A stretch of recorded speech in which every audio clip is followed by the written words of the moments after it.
Hi, I am here to tell you that we have a problem.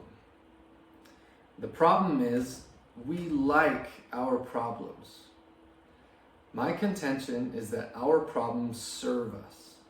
They are helpful, convenient, and even outright supportive. Now, you're probably thinking, Connor, that's dumb. Nobody enjoys conflict. And I do agree with you that it's sort of a bizarre thought. But the stories that I will share with you today will reveal profound truths about human nature.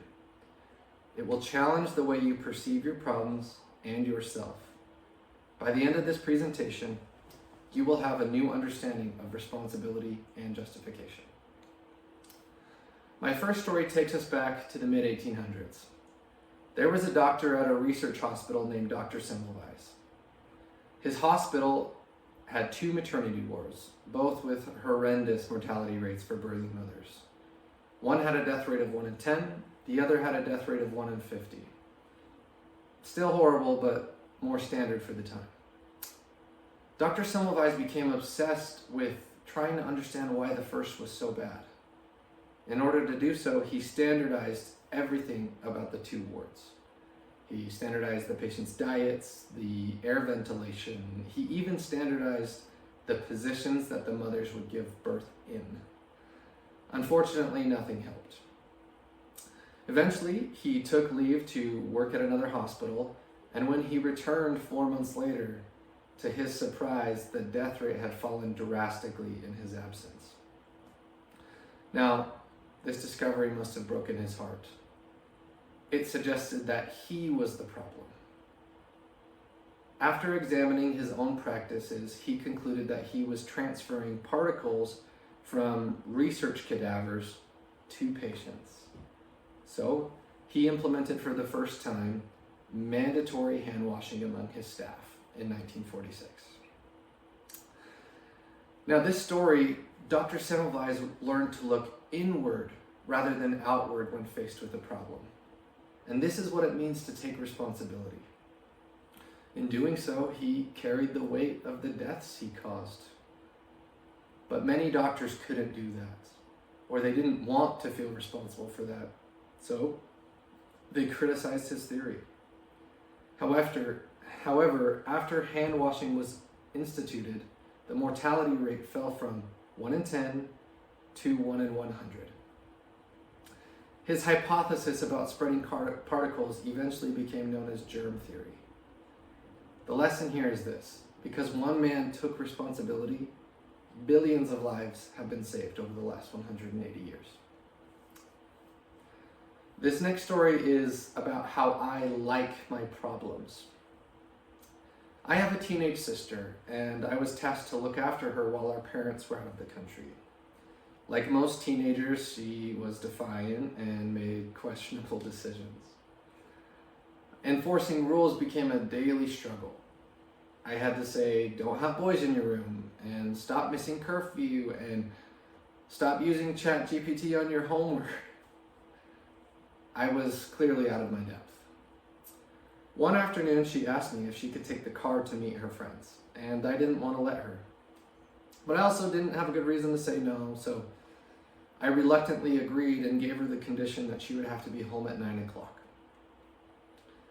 Later that night, when the car pulled up, she came in the door right at 9.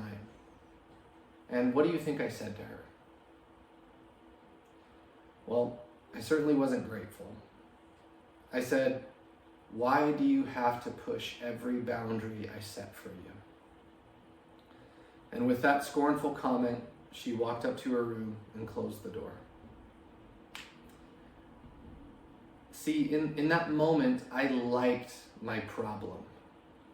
The problem that I had a punk sister served me better than the reality. She, in fact, was responsible. She was obedient. She deserved my gratitude for doing that and for coming home on time. But instead, she received contempt. Can you relate to my sister? It's my guess that all of us have experienced this kind of unfair treatment. Now, try to recall a time where you were the perpetrator of that kind of injustice. See, the fact that that is more difficult is indicative of how unaware we are to this phenomenon that we like our problems. See, the reason we like them is because they justify our actions. And that's the thing about justification. In order for an action to be just, I need something to be action worthy. Now, if that's hard to sort of understand, let me put it in the context of my sister. In order for the contempt I had for her to be warranted, I needed a sister that is contempt worthy. We already decided that she wasn't, but conveniently, my problem provides this. Moving on with a couple more examples. In order for my complaining to be right, I need a boss to be complaint worthy. Problem provides that. Or in order for my impatience to be acceptable, I need my wife to be deserving of impatience. What do you know? My problem will do that for me. In all these cases, a problem conveniently provides the justification we seek to feel good about our bad behavior. So, how do we stop this? I hope at some level I've persuaded you that we all do this. Sometimes it's true, our problems serve us better than the truth. The question is how do we fix something that we don't even recognize we're doing? Luckily, there's a very simple solution, a litmus test. So we're going to practice. The first step in a litmus test is describe the situation. I'm going to go first, but you can imagine what this would look like when you're emotional. My sister is always pushing the boundaries I set for her. She knows the rules, but chooses to disobey them, and I always have to remind her. And this isn't fun for me. I didn't sign up for this. I don't want to discipline her. And it just feels like she's trying to see what she can get away with and take advantage of me because I'm her brother. I just want her to be responsible. I just want what's best for her. Right? That seems like a pretty normal complaint given the situation. The second step is introspective. You ask yourself, did I elevate my own virtues? And so we can see from these highlighted points, I must be incredibly altruistic. I'm a great brother, right? The third step is ask yourself, did I inflate my antagonist's faults? Right? She is always pushing the limits. She's taking advantage of the situation. Like clearly I'm only seeing those faults. And the last step is look inward. What can I take responsibility for? If my sister is always pushing the limits, perhaps I can do a better job of setting boundaries. This is it.